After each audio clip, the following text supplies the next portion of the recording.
Hello বন্ধুরা, মনমনই tasty ফুডে তোমাদের স্বাগত। আজ বানাবো মোগলাই চিকেন মশলা। চলো দেখে নেওয়া যাক।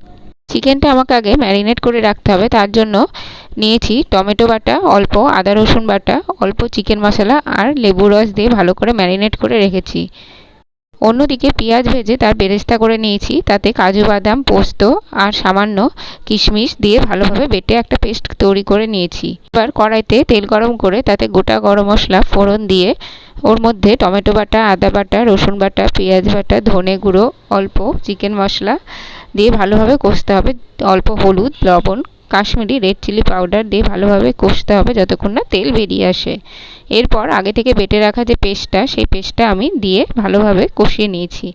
কষিয়ে নেওয়ার পর ভালোভাবে তেল বেরিয়ে গেলে তার মধ্যে আমি অল্প পরিমাণে যে আগে থেকে মশলাটা করে রেখেছিলাম চিকেন মশলা আর